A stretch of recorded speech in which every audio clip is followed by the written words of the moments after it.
रही थे रानी मोर, देखे पर तोला देवरा कलपत रही थे।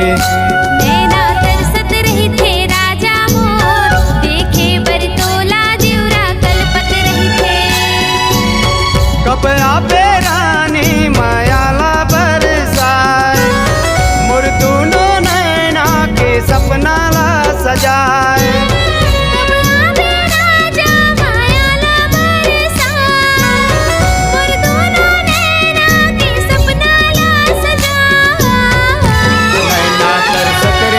रानी मोर देखे बर तोला देवरा कलपत रही थे।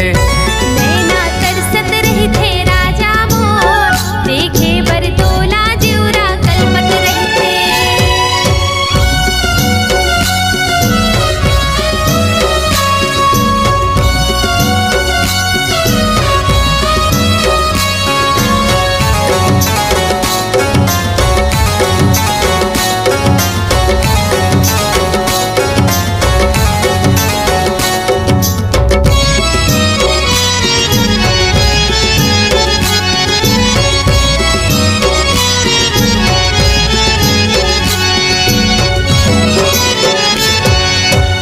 आथे तोर सुरता मोल संझयो बिहान, देख लेते तोला मोर लगे है ध्यान।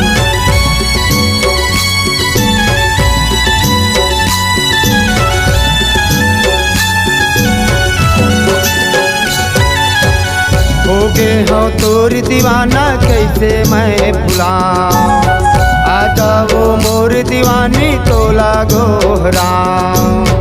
कब आवे रानी मायाला बरसाए, मोर दोनों नैना के सपना ला सजाए। नैना तरसत रही थे रानी मोर, देखे पर तोला देवरा कलपत रही थे। नैना तरसत रही थे राजा मोर, देखे बर तोला देवरा कलपत रही थे।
सतरे थे रानी मोर, देखे बर तोला देवरा कलपत रही थे।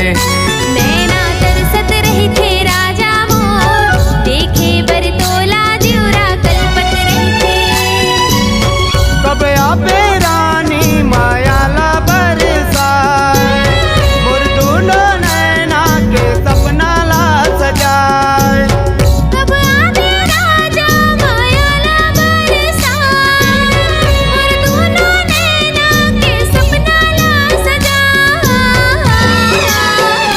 नैना तरसत रही थे रानी मोर, देखे बर तोला देवरा कलपत रही थे। नैना तरसत रही थे राजा मोर, देखे बर तोला देवरा कलपत रही थे। नैना तरसत रही थे रानी मोर, देखे बर तोला देवरा कलपत रही थे। नैना तरसत रही थे राजा मोर, देखे बर तोला देवरा कलपत रही थे। देखे बर तोला देवरा कलपत रही थे। देखे बर तोला देवरा कलपत रही थे। देखे बर तोला नैना तरसत रे।